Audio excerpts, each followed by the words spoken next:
believing I'm capable of doing this, believing that I have the talent. The part that I need to learn is how to execute and express that talent, but I have the talent. Everyone to Pin by Design.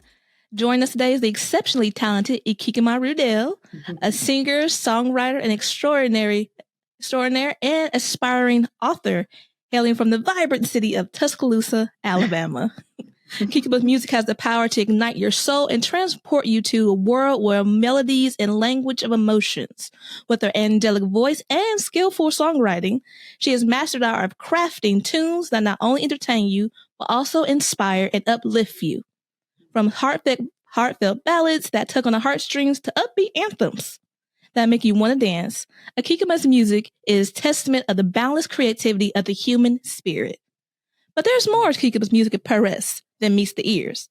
Her songs are like windows into her own unique universe, where storytelling takes center stage. Through her lyrics, she weaves intricate tales of love and triumph, everything in between. With each word, she invites you into her world, allowing you to connect deeply with the emotions and experience she shares. But truly, it doesn't stop there. As an inspiring author, Ikikima's creativity has no bounds, where her storytelling propels you to beyond the lyrics as she delves into realms of fantasy and sci-fi. Some fun places there. Creating captivating tales that transport readers to extraordinary worlds of imagination.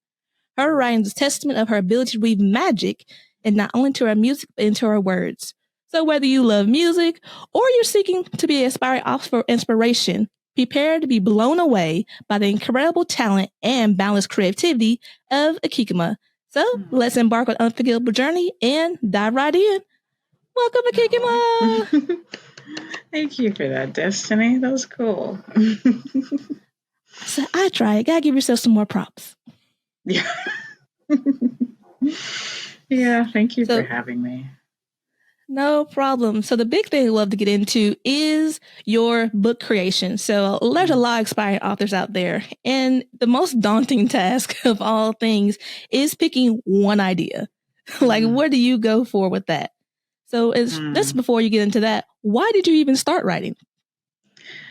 Let me see. Why did I start? I'm trying to remember when I actually started, because I don't have a story of like writing when I was younger or anything. I started in my 20s, actually. And it's just because of the kinds of stories kinds of shows and movies and anime that I used to watch. I just wanted to be able to create stuff like what I saw. I wanted to be able to come up with concepts. And at first I didn't think I could. So I remember just praying that God would give me ideas. And just when I got a little deeper into anime in my 20s, because I just started seeing a lot of concepts I'd never seen, or like the kinds of stories I'd never heard of before. I really expanded my imagination. And I started just trying it out and just going, you know what? Let me try it. What if I made an anime series? Or what if I made a TV show that was about this or that? And it was easy to just try it out because at the time I wasn't thinking about anybody ever reading any of the stuff or ever seeing it. So it's just like, oh, I'd love to have my own story. It's kind of like something I was doing kind of in secret. And my two younger sisters, they were starting to write more too. So we shared it with each other, but not really anybody else. So it was kind of, I guess it kind of started as a hobby in my 20s, which I feel like is late in comparison to a lot of people.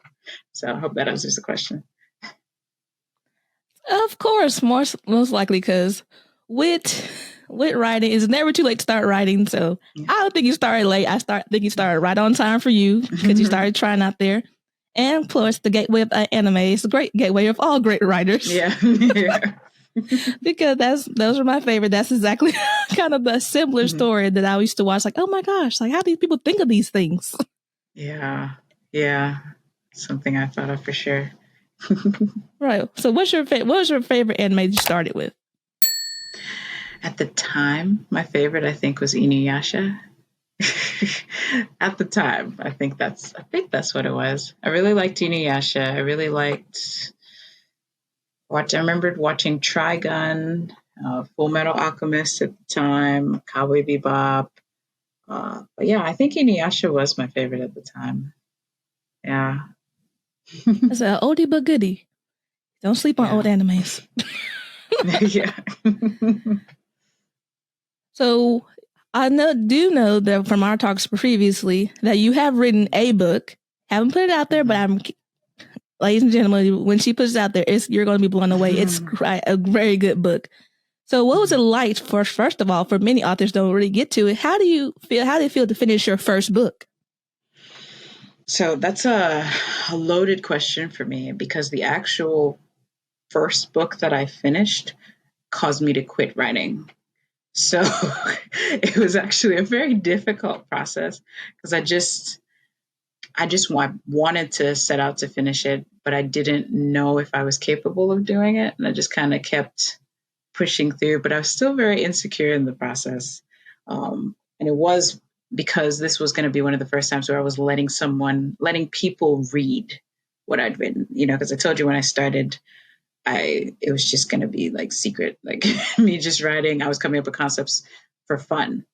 But this one, I kind of kept pushing through it, kept rewriting chapters, it took so long, because I think it took 2.5 years, because I just, you get that feeling of you can never get it right. You have to redo it. And then I finally was like, let me just get the whole story out. And that was how I finally got to finish that one. And I did let other people read it. And I just didn't have what's the word? I didn't have the strength of mind and strength of heart to take criticism. So even though so much good was said about the book, the criticism broke me. And like majority of it wasn't even, like when I think back on it now, it was good. It wasn't, nobody was trying to be rude or mean, or they were saying what was true. But I just took it to mean, that sort of thing where it's like criticism, like I know for me back in the day, used to feel like my character was being attacked, even though it was my work.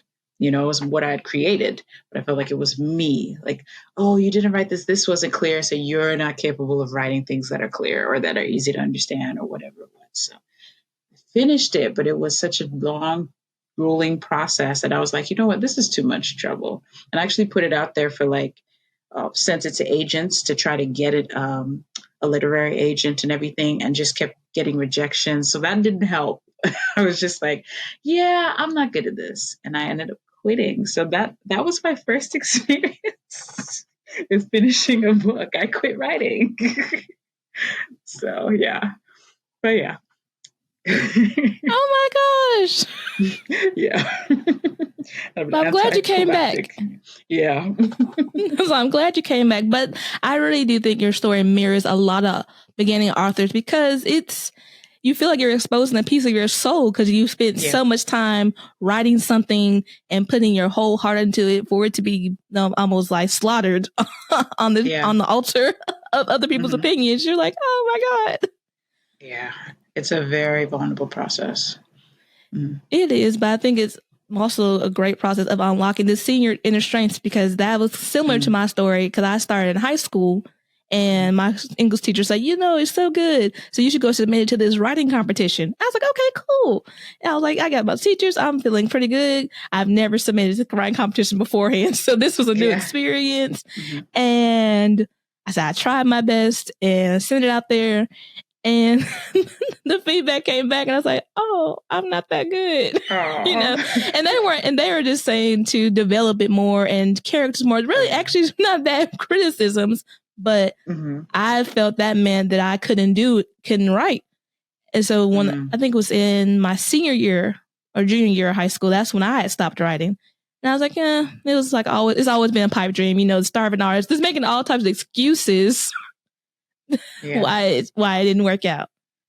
And I later had to come back and say, okay, this is what you need to do, and it'll be all right. Yeah. It's pretty similar. I wasn't going to come back, and it was really, God almost started haunting me with he was like, hey, why don't you try writing like the same book that I thought was a failure? He said, why don't you try rewriting it? Just start from the beginning. I was like, oh no, I'm good. They'd be like, hey, you should try writing it. Like it was just kept coming from like popping. At first, it was like kind of like a quiet, you should try writing. I was like, no, just go, And then finally it was like, yeah, you really need to write. Like his voice got really loud and clear. He was like, I want you to write.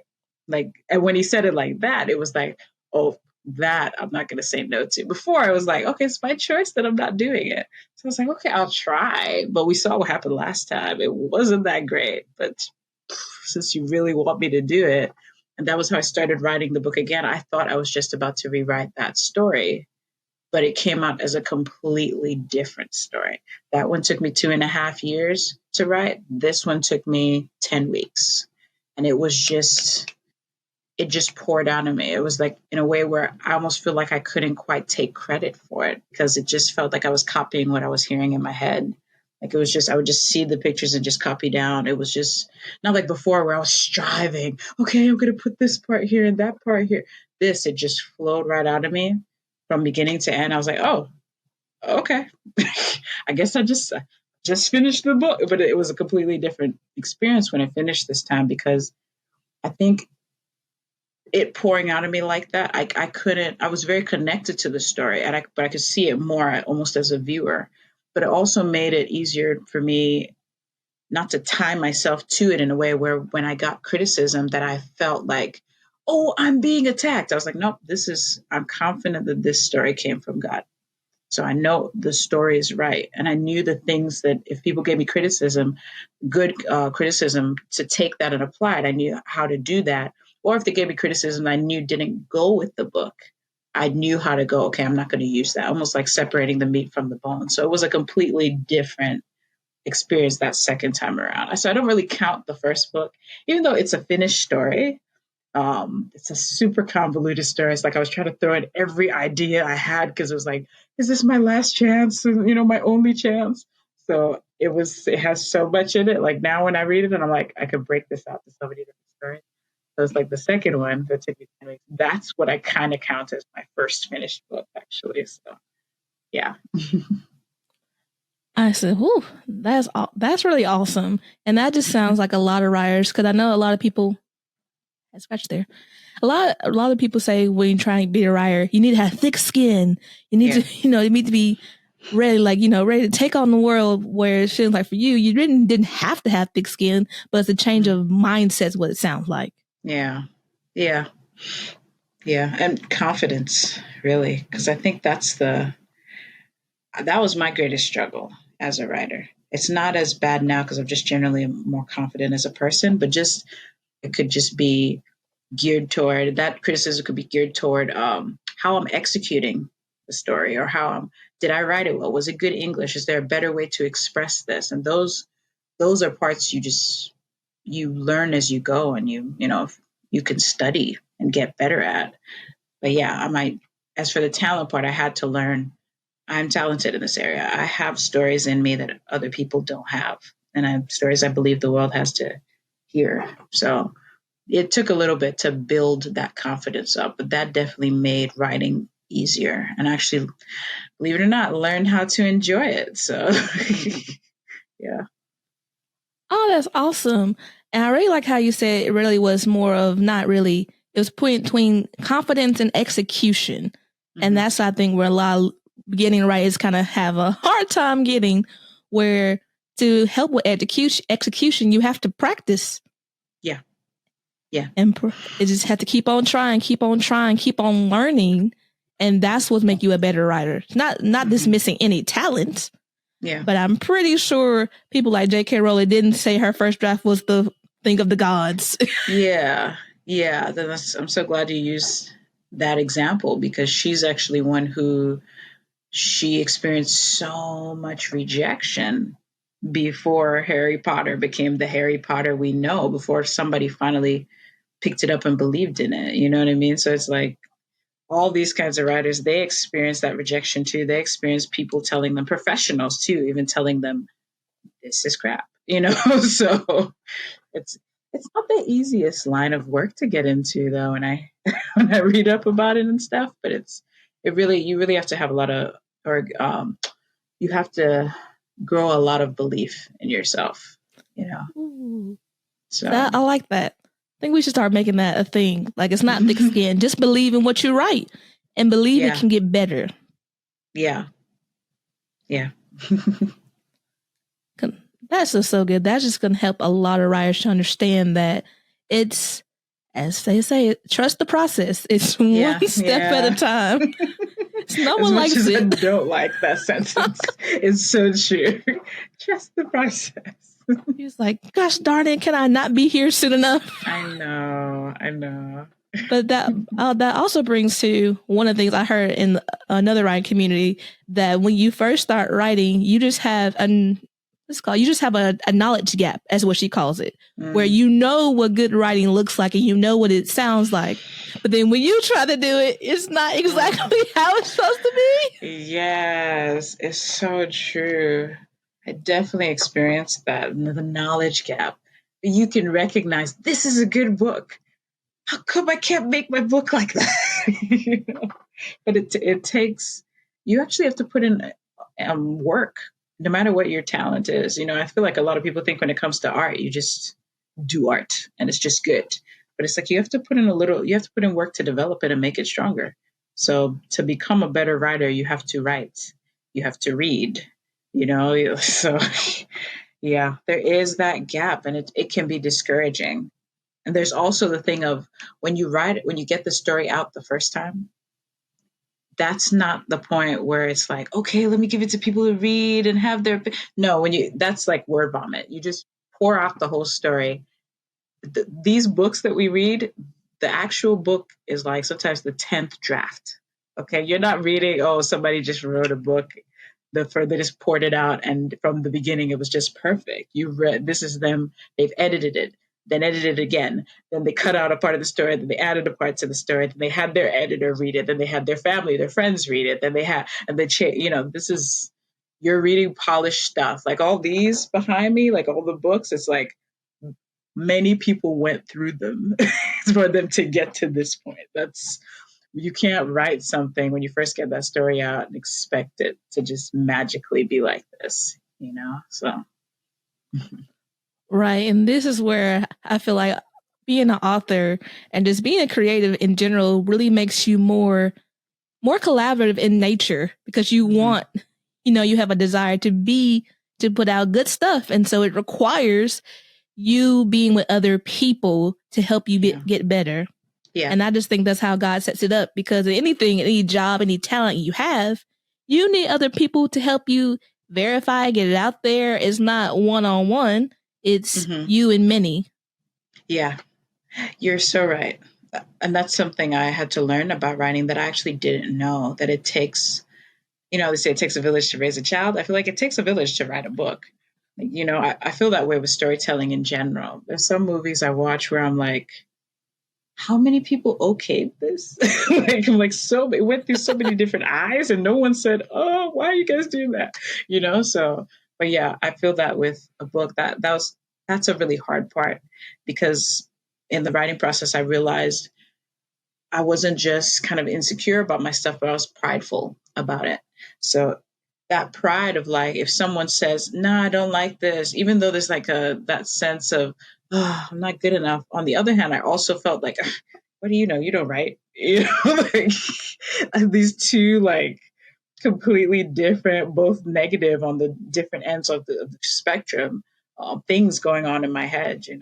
But yeah, it's very humbling to have other people read your work and tell you what they think about it. It really is. So, other question when you're crafting your book is, let's just say I'm new, and I said I finally done the thing. I've gone to the top of the mountain and I've written my book, and I'm pretty exhausted. So I'm like, all right. Now, usually a lot of people say, "Hey, go talk to other writers," and then maybe for a lot of people, I don't know any other writers. It's kind of a secret society at times, so no one knows who writes, and so you just give it to family members, and then they don't read. So then then they give you all types of criticism. Then sometimes you're like, what do you take? Do I take that, or do I kind of toss it away because of the qualifying factor of you really don't read, and maybe not read my genre? So how did you, when you first finished your story, how did you know who to give it to? Well, let me ask you a question about it first. Is this after you've read the book? because I have to do that once I read it. I mean, once I've finished writing it, I might give it a week or so. Then I have to come back and I have to read it. I have to be the first person who reads it. So you say after that, because I believe that's a very important uh, thing first for you to do, for you to be the first reader. So it's like, I guess to answer your question, you give it to yourself first. Like, you need to go through it, read it yourself, but kind of take your eyes off of it for a moment, a number of days, maybe a week, maybe more than a week, and you come back as the first audience member and see how it makes you feel, what it makes you think when you read it, and you look at it like, like an editor, like a, as I said, a viewer, a reader. So you're the first person. Secondly, to decide on who. I admit I was very blessed to be born into a family of writers. I also just randomly happen to know a lot of writers. Like, I know you, Destiny, you write. I know, like I've met people at work who like, oh yeah, I write books. Like, it's random. Like, that I have a writing community. But I do know that not everybody has that. So even though I have that writing community, something I had to learn how to do is I prayed about who to give it to, because I would say, okay, not counting the first book I wrote that failed, I've written completed 2 books afterwards, 2 very different books. And the group that I gave to read this first book was very different from the group I gave to read the second book, because the first book was like fantasy. The second book was more drama. It was more like a real life story, a contemporary drama. So I just prayed, and I would do that. I've just kind of made a habit to go like, okay, God, show me who would be the best person, or who would be the best group of people to give this to. I do have so I have my siblings first, and I actually don't always give it to every sibling.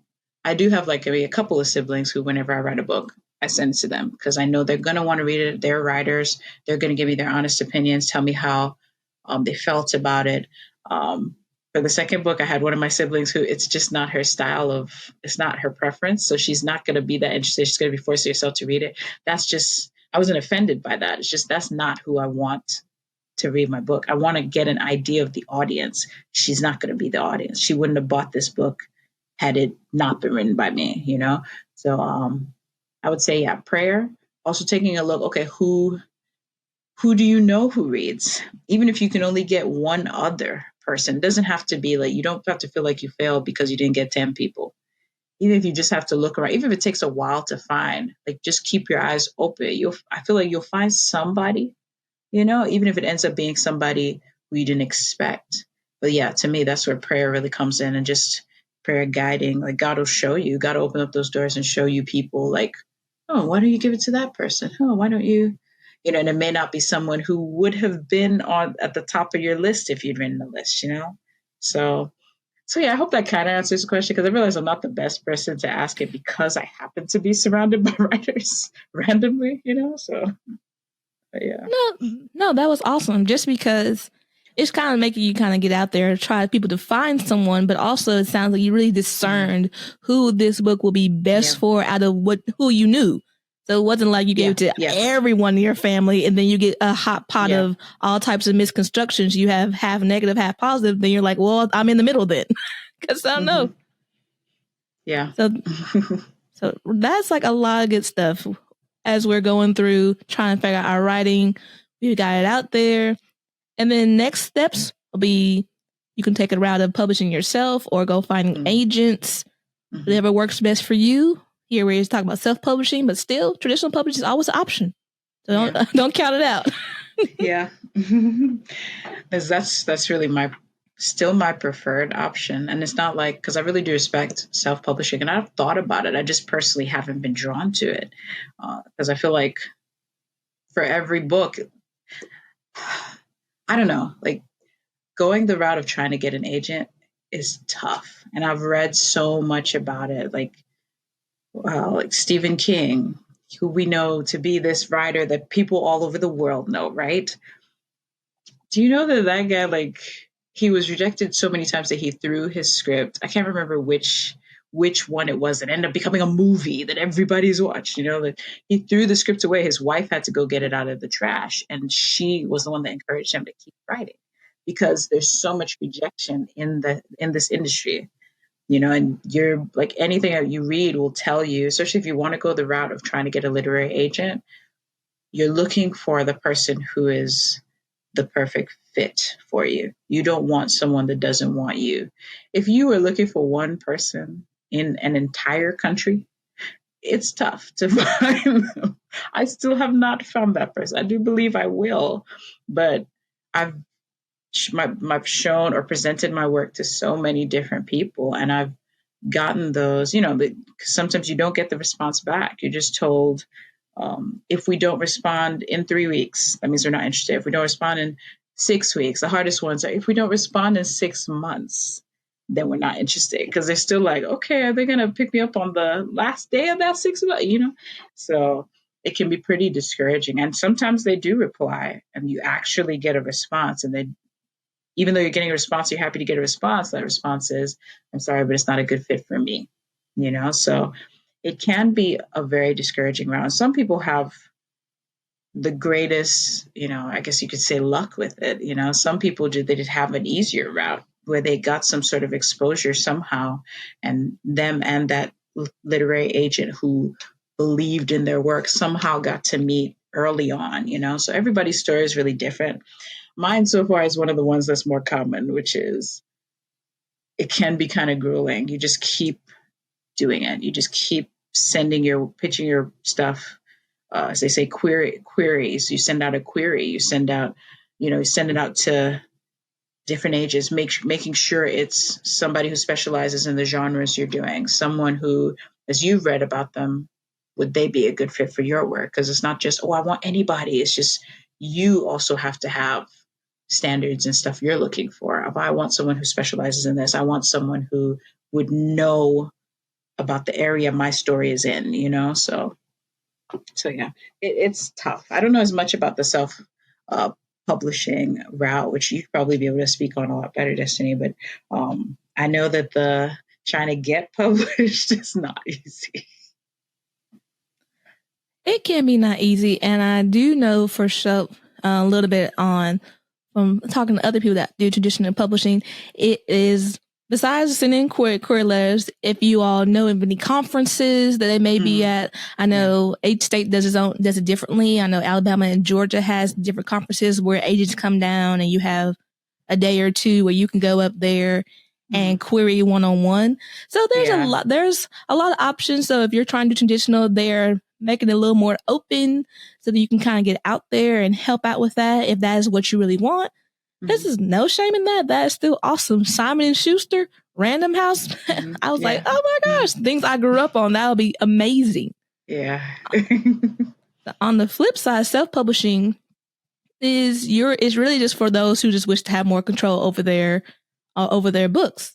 Okay. And that's where I lean toward more into it, because of the more control. I can change my covers whenever I want to. I can find editors and willing to work on them one-on-one, then have them go through a chain. That's just really the summation of what self-publishing offers to authors, if that sounds good for them. And that's kind of really I lean towards of more so doing the business of the publisher than being a sole writer. So that's kind of where it leans towards for me. And of course, you can do both. There are a lot of authors that do both. They self-publish a couple books, and then a traditional author may pick them up, and then they'll do 1 or 2 books with them, and they go back into self-publishing. And so with your writing, you can be very fluid. It's not, you don't have to be in a box, because it's writing. Listen to this. We make stuff up for a living. So we can make our own rules. But that's always an option. Yeah.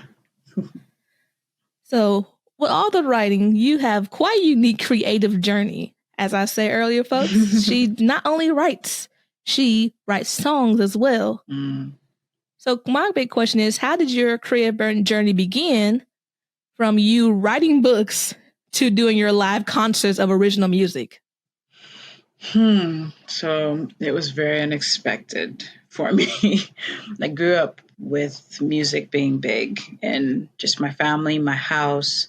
I, as a teenager, had a dream to become a star, which died quickly because I was like, by trying to be a star. So, but music, singing, it always was a dream of mine to be a singer, to be on a stage and have my music. And really, I didn't write. As I said, I started doing everything later. I don't have those, I've been writing since I was two, kind of stories. I had songs just started coming to me really with lyrics in 2020. I really, over the years before that, I had like ideas for songs and stuff. I used to create instrumental songs on the piano, but just, for myself, just stuff I dreamed would one day be soundtracks for films, for animated movies, stuff like that. But in terms of singing and writing my own songs, that just wasn't something in my peripheral at all. But 2020 hit when I left my job that I'd been at that company for 7.5 years. The day after my last day of work, I woke up at 5 that morning with music pouring out of me. It was almost as if leaving that job open or reopened music in my life. I didn't know it was blocking it. So it was like all of a sudden music started pouring out within that month, because that was February of 2020. I wrote an album's worth of songs, and I wasn't writing lyrics like that.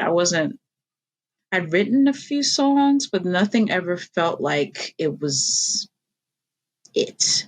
These songs, when I was writing, I was like, this is good, but I was also fighting it because I was like, this is off point. I'm trying to be a writer of stories. Why are songs coming up? Move aside.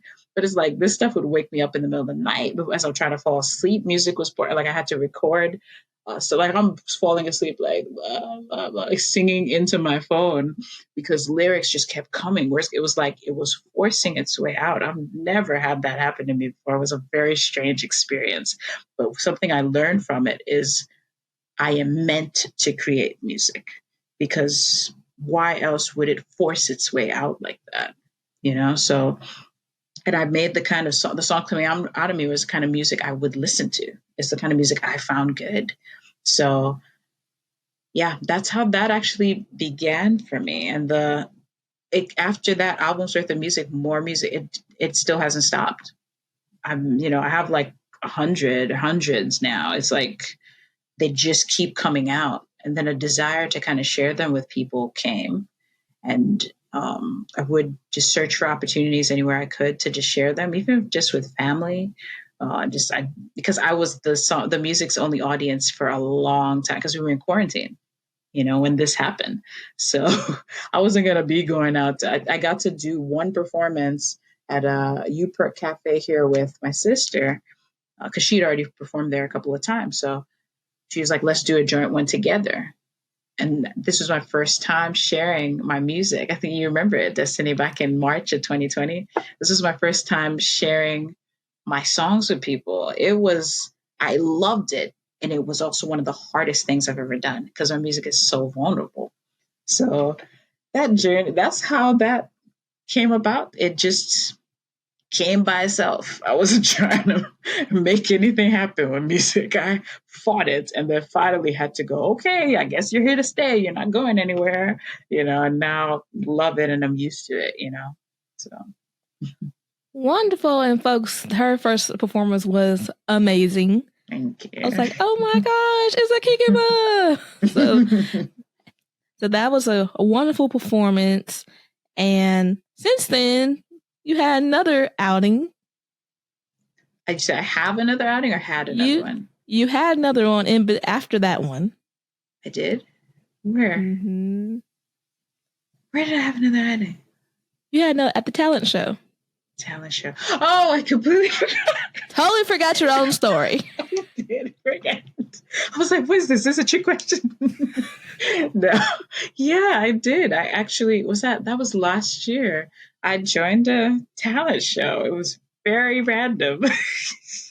I was like, oh, this talent show is doing auditions. I wonder if the auditions are finished. Oh, let me find the number, call the person. And I called and I fully expected them to say you're too late. It was just like a whim that I even decided to find out about it and do it, and I was just like, And the lady in charge was just like, yeah, just bring your stuff. Yeah, it doesn't matter. That's too late. Yeah, come on.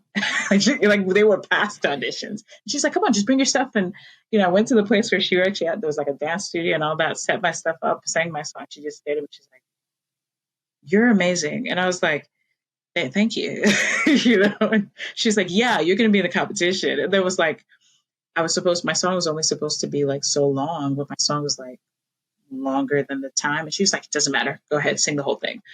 And it was like, it was a fun experience, like just to be recognized, because I ended up getting a certificate. I think in my category, I placed in my category. So to be recognized at all, I never had that happen. So it was very cool. It was a lot of fun, and also another opportunity to share my music. And I realized that, I don't know, it just feels very good to get to do that, because it's just fun, and two, I feel like people need my music. And I think I can say that easily and not from an arrogant place, because, as I said, it just poured out. It doesn't feel like it's coming from me anyway. It feels like, you know what I mean? So like, I feel like I could talk about it almost like a listener separate from it. I feel like people do need my music, because music did a lot of healing for me. So I think it can be healing for other people. So any chance to share it, I always get excited about it.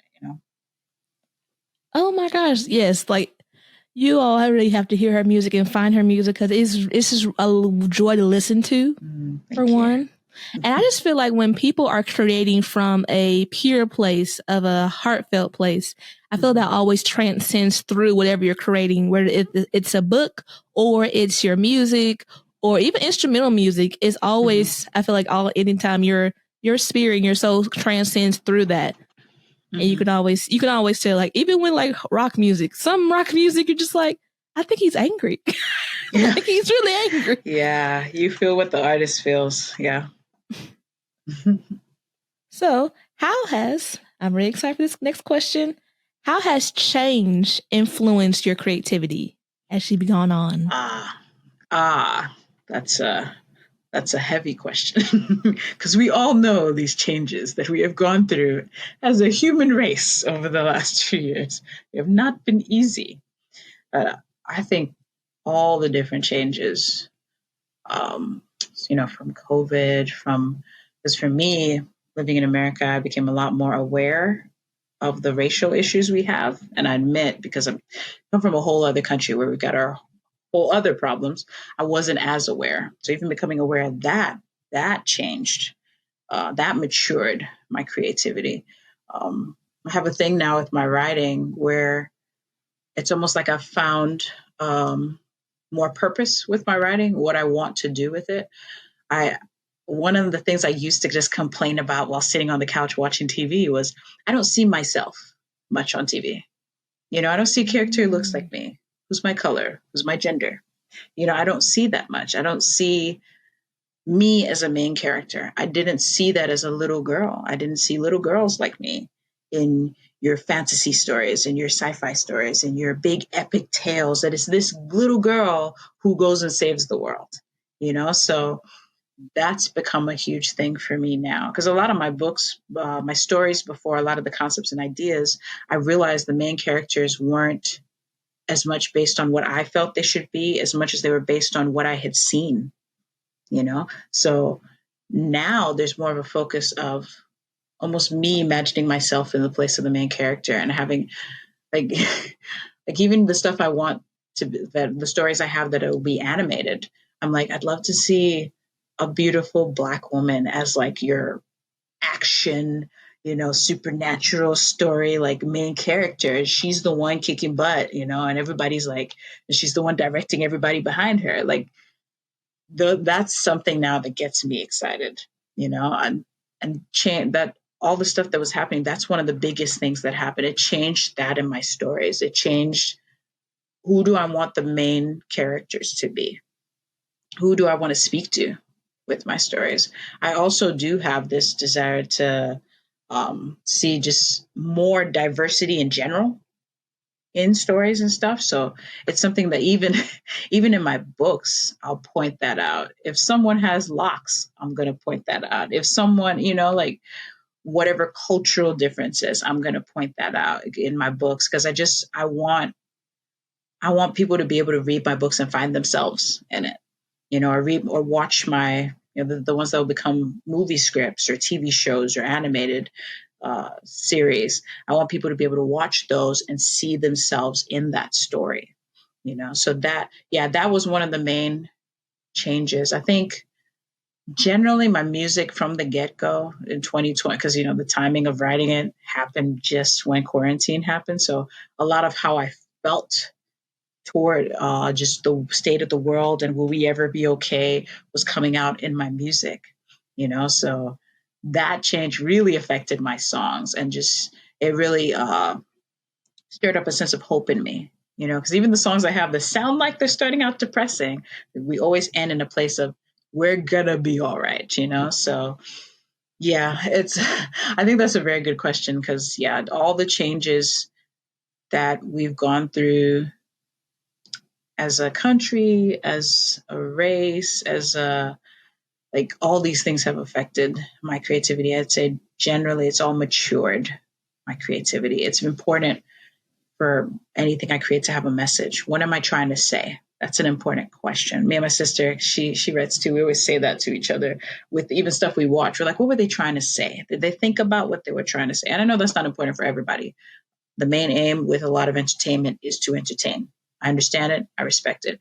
Me personally, I want to create stuff that changes people's lives, because with all the changes, especially the negative stuff we've gone through over these last few years, I see how important it is for us to have hope. I see how important it is for people to be uplifted. I see how, a lot of people have gotten very sad and angry with a lot of the stuff that's been going on. So I want to be able to create things that kind of help people want to keep going, kind of help people go, okay, I can make a change, or change will come. Positive change, let me say, so yeah. Love it. Just because of, I agree with so many nuggets you dropped in there of just looking at, I know for my writing, what am I saying about whatever I'm talking about? What is my message, my moral, my theme? Because at the end of the day, I feel like everything has a message or theme. Mm-hmm. We just don't always pick up on it, whether it's good or bad, depending on whatever you're watching. Because I know from one of my favorites are like mysteries. I was like, I always want to figure out who done it. And when you figure out who has done it, then you ultimately figure out why they did it. Then you're like, oh, so sad sometimes. But like, okay, I get you now. This is why this all happened. Oh, for our listeners, where are you from, Ikikima? Oh yeah, I'm originally from Nigeria. Whoop. Yeah, I completely forgot. I just keep thinking, oh yeah, Destiny. Why yes? So yes, I know. Yeah, I'm half Nigerian, half American. So my mom's American, my dad's Nigerian. We're so glad you're here. Me too. In America. But with change, I feel like change I think change is inevitable, and it's for the better, because nothing in life will ever stay the same. And if it does, I think usually people feel that growing pain because you're made to change. And when you don't, it's just kind of make you feel like, what's going on? The sky is falling, where it's not really the sky is falling. You are resisting change. Yeah. That's very true. Wow. That's very true, Destiny. I didn't even think about that. That even if you're sitting in complacency, that I feel like there is something in you that starts to cry out for change, because your insides know you're not supposed to just stay in the same place. So that makes a lot of sense. Right. I just think that as we're growing as creative, either entrepreneurs, just creative people in general, I think we're more adept to change, because it's just like, we're going to do it. Like, as you said, going from writing books to songs, you're just like, well, all right, then we're on this new thing, and where someone else may not, they will probably, if they could have took the rest of their life to reject it and be in this state of constant no, where on the other side, now that you have released your music, which has been a blessing to me because I got to hear it, and others who had a chance to hear it, how much more great is your impact because you just said yes to the change? Yeah. It can be hard though to get past yourself, your own reservations, your own fears to that point of, oh yeah, I forgot this could actually affect other people too. It's hard to get out of that bubble of just, but I don't want to do it. But it's hard. But it's not easy. But it's off point, which is what I kept saying. It's off point. It has nothing to do. I was supposed to be a writer, you know? So yeah. Right. And that's just like, I think a life thing as a creative of just constantly being able to discern what's a yes, whether it's how you thought it should be, or you're just like, it's a yes for now until I get thrown back somewhere else and then come back to the original thing. Yeah. But it just feels better to change and on that creative journey to let it be. Because who really knows the future? No one really does. Yeah. That's actually what you said there, that let it be is actually one of the things I live by, especially with my music. It's let it be what it wants to be. Because I always have stuff pouring out of me. Used to fight it and be like, no, this lyric needs to go like, no, the lyric's trying to come out and every time you sing it, it comes out this way. Why are you trying to correct it, make it something else? This is what it wants to be. Let it be what it wants to be, So. It'll be good. You never know what's on the other side. And that's kind of where I remember hearing that life is meant to be a daring adventure and not a walk in the park. Yeah. And I was like, So it's kind of like, look at your life. Is your life a walk in the park? You get up every morning, you drive on down to somewhere you need to be at the work, you drive on back home, you eat your food. And there's never a type of part of daring of maybe this time to get home, I took a whole nother route just because. Yeah. But that's just another conversation for another time. But my other question, which actually leads into what do you think makes it hard for creative people to believe in their own gifts and talents? A number of things. I think one of the big things is, did you have that support or encouragement growing up? Because I didn't. I didn't know. Like, luckily, me and all my siblings, our talents just happened to be big enough that they were going to be out there. We were going to be working and then walking them regardless, But still, we didn't know that we were any good at the stuff we were good at. We didn't know we were any good at the things we were talented at because just no one told us. So I think that's one of the biggest things, just growing up as you are showing any bits of talent in whatever it is you're talented in, or, just whatever it is you're being creative in. Is there anybody noticing and going, wow, that's really good? Or how did you do that? Or showing any sort of interest, and just not having that can communicate to you that maybe this isn't a big deal. Whatever it is I'm creating, it's not a big deal. It's not that great. It's just, I think also comparison is a big thing. If you are comparing yourself to the greats right now, the greats didn't start out as the greats. The greats became the greats. They have a whole journey, a whole story. You're at the beginning of your journey, but it's like, oh, why am I not as good as J.K. Rowling? Or why aren't people reading my books the way they read Harry Potter? It's like, you got to work to get up to that phase. Like, you don't know what she went through to get there. And you may not even want her story, to be honest, so comparison is a big thing. And I think also not a lack of consistency, just because you have to stick to it. Writing a book doesn't take a day. Well, maybe for some people, but I know for me, it doesn't take a day. I have to keep coming back and going, okay, chapter 2. Okay, episode 3.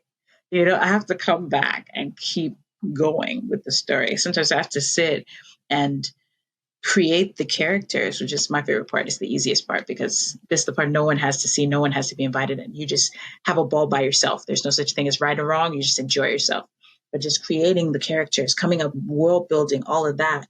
Do you actually sit and do that? Like these, like when I say it takes work, the work is still fun, but yeah, that consistency of actually going, I'm going to finish the book. Every time I'm writing a book, I have to tell myself, I'm going to finish the book. While I'm trying to finish the book, I have to keep saying, I will finish it.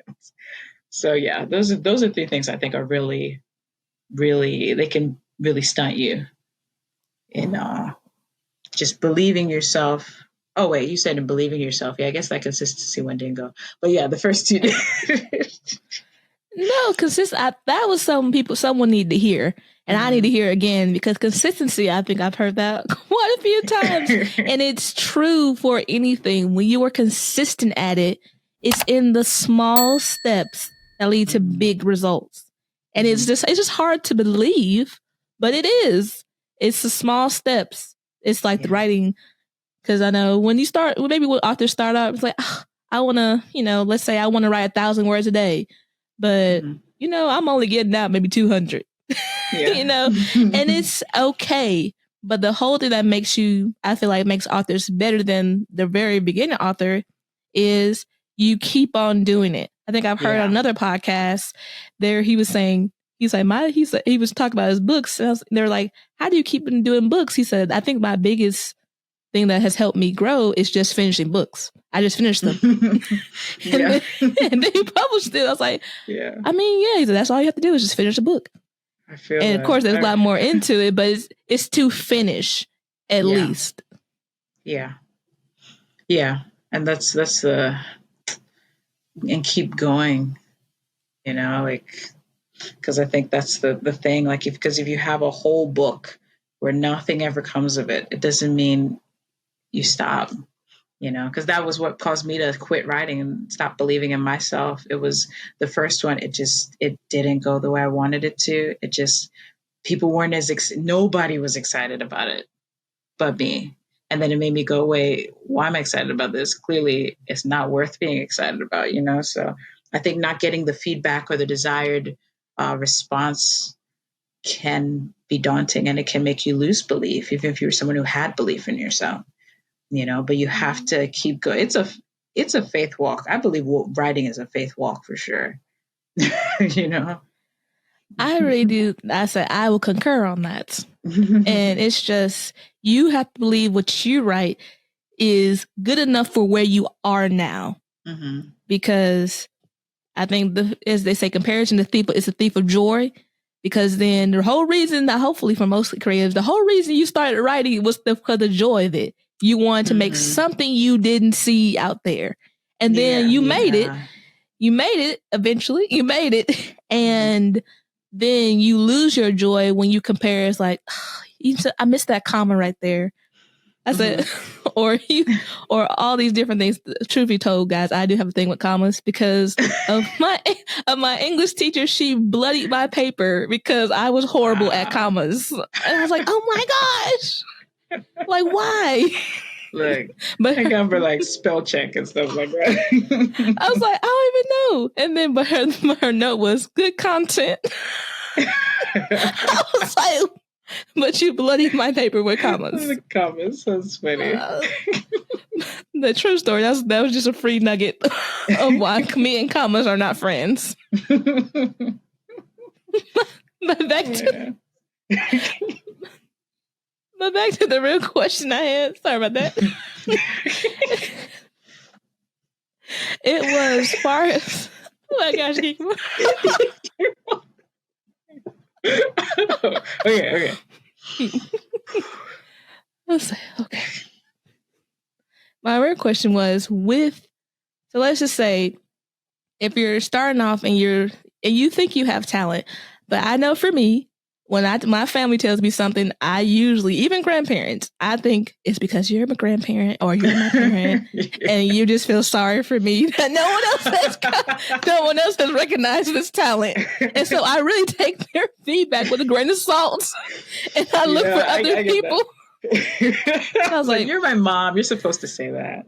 It's like, yeah, you don't really count, so I don't really take much from you. Like, I know my grandfather, he's like, "Oh my gosh, this is amazing," and I was like, you're from the 60s. You don't care. You're from the 60s.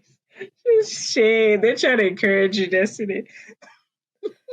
I said, I don't take. I said, I just feel like other people will be more brutally honest because I think I guess for me, my own thoughts, and maybe other writers, you don't want to naively go out there and then have someone smack you down and then you look at them sideways saying, you told me this was amazing. Yeah, that's true. That's very, very true. Strangers will be brutally honest, because they don't have any reason for bias or they don't owe you anything, So yeah, Right. So they really don't owe me anything. yeah. Kind of ask a stranger on the street, like, "Hey, what do you think of this?" He's like, it's not bad. I was like, all right, that's a good one. Good place, good place to start. But what do you think? So if you say, let's say I didn't want to ask my family, come like, it's not going to work. They're always going to tell me it's good. Where else would you go to have your kind of work critiqued in a kind of a safer environment? Well, let me see. I know there's sites where you can, like websites, like where there are writing communities. I know that because I can be so paranoid about my stuff I create. I'm always like, oh, if I copyrighted that thing, oh, I don't know that I want to share it. So, but yeah, like I know you can find like writing communities online, you know. So I would say like Googling like where you can find like good writing communities, and then also making sure you read like how is this stuff ranked, like how many people are saying no, this is legitimate, because that is something that can happen online that I like, where sometimes people are like pretty honest about, yeah, this was bad. So maybe if you want to go that route online, I know like there's maybe some like writing communities there. I know with Reddit has a lot of random communities there. I know that's one. But yeah, in terms of you're saying to get like an honest opinion. Yes. Is that what you're asking? Yeah. I mean, I feel like everybody knows somebody who's going to be brutally honest with them. Like because something I'll do, because I know, like I have people I know, whether family or friends, who I know aren't going to read the entire book. So if I have something in particular in the book that I'm like, I want this person's output because I know they know about this or they've experienced this. Like, for example, the last book I wrote, it dealt a lot with trauma, so I have someone in my family who had experienced something that one of the characters had experienced. So I had her, I told her I had specific sections I wanted her to concentrate on and read and be like, okay, did that seem realistic to you? Did this part where, like, so even if it's like, it is friends and family, but picking out the ones who would give you an honest opinion about even sections of the book, if you can't get them to read the whole thing, maybe doing it like that. Or even if you want just someone's opinion on how they think it sounds. I remember asking one of my friends who I got to read the book, I was like, does this sound like a real book? And I knew she knew what I meant, because I was just like, does this sound like, I just put some chicken change on a page and was like, hey, mommy, can you read this, daddy? Like a little kid, like, look at my coloring. Is it good? Like, or does it sound like, it sounds like close to like something you just pick up off of a shelf, like, so I don't know, like, I think you can still go to friends and family, but once again, it's the discernment thing of choosing the right people. Also, depending on what it is you want to know about the book, I think it is good to have in mind, okay, like for me with the last book, because it was about trauma, I wanted it to feel natural. I didn't want it to come off like a Hallmark movie. I wanted it to sound like real conversations people are having. So like, let's say I gave this one to my sister. I was like, I want you to pay attention to the conversations.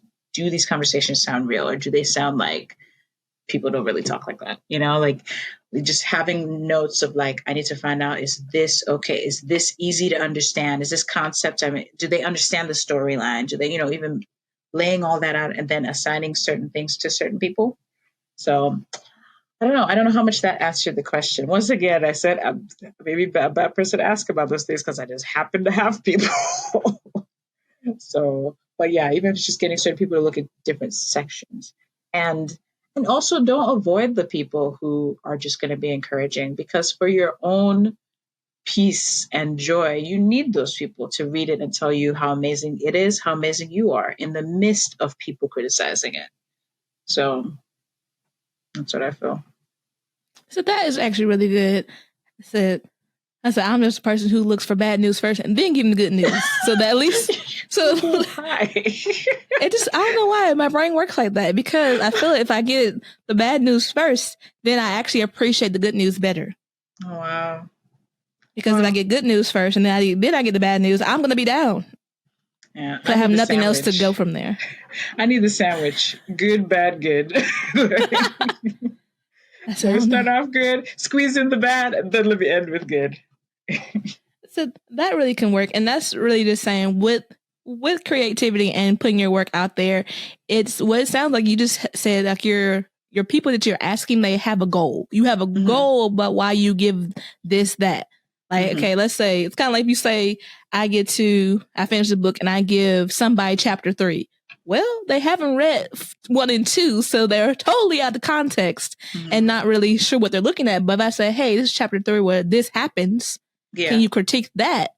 Then that's more of a better guideline than dropping down this chapter or whatever portion it is and saying, what do you think? And they're going to probably say, I'm confused. Yeah. Yeah. So, wow, a lot of good stuff. So now, time for the fun part, our rapid fire round, which is just asking our couple questions. So here, for young writers listening, what is one piece of advice you would give them on their author journey? It would probably be to make sure you create stuff that you would be an audience member of. If you weren't the one who wrote that book or wrote that song, or, but if you heard it, would you be drawn to it? Would you like it? Would it speak to you? Would it touch your heart? I think it's very important to be the very first audience member of what you create. And that's why I was saying the thing earlier about once you're done writing a book, step away from it for a while and then be the first reader. So yeah, just create stuff that because I can say create stuff you're really passionate about, but create stuff that even you would be a consumer of if it wasn't yours. Because I think there's something that kind of naturally puts your passion into it, so yeah. I concur, because why would you write something that you don't care about? That would be like torture. I've seen it. I've seen people do it because it's like, oh, audiences want this. So you write in that way, as opposed to what are you interested in? What do you like? What would you watch? You know what I mean? Right. And I feel like there's an audience for everything. It's really just how you execute and position it. Because you could write, I feel like most people could write a murder mystery, but you can have a fun spin on it if that's your thing. It's out there somewhere. There's somebody, there's, I don't know, 1 trillion people out there in the world. Somebody, yeah. come around. Next question. Where can people connect with you? With me, I guess it's becoming a most consistent place again. Twitch.tv. I sometimes, not as often as I used to, but I sometimes will play my music on there, sing and play my piano on there. So it's www.twitch.tv/African Beep. So Beep is my nickname, and I am African. So yeah, that's probably the place you'll find me the most. I'm on YouTube, but yeah, the older videos. So, but yeah. Awesome. And last thing, what book do you recommend young authors or just creatives to read? I would say this book called On Writing Well. I actually have it behind me, but by William Zinsser. So it's a random one because it's geared toward nonfiction writing. So the writer speaks more from it sounds like he's speaking more to like journalists or people writing that kind of content. But what he talks about, to me, works for every writer. Like I have some things, I haven't read the book in years, but I have some stuff that's stuck in my head for years and that changed the way I write. For example, like he talks about being very concise in the way you write. Because I know, especially with fiction, we really want to put all the prettiest words out there. And there's a way to do it, but just making sure you're not just filling your sentences with fluff. Making it more concise can actually help to keep people's attention. So, but yeah, I think that's a good one, even if you're a fiction writer. And I think it's one that people should give a chance and read through a little bit. You'll probably find at least one thing that'll help you improve your writing. So. Facts there. To be a good writer, is one of the best things to learn is that you have to improve your craft. So it's reading not just fiction books, but reference books, any type of way to break down structure books, because you want to be good. So you got to put the work in, like school. Got to put some work in. And it looks different from everybody, but that's also a great resource as well. Announcement! All my Tuscaloosa dwellers. What's going up, Ikikima? I will be performing a bunch, actually, of my original songs at Uper Cafe downtown. It'll be from 12 to 1:30 in the afternoon. And what else about it? Uper on July 29th. So at the end of this month. So it's going to be fun. Right. You all get to see live in action what I'm talking about on July 29th to see Ikikima at Upert, all my Tuscaloosa dwellers. Yeah. But thank you so much, Ikikima, for being on the show. You're welcome. And thank you all for listening to Pen by Design. I'll see you next. I'll listen to you next time.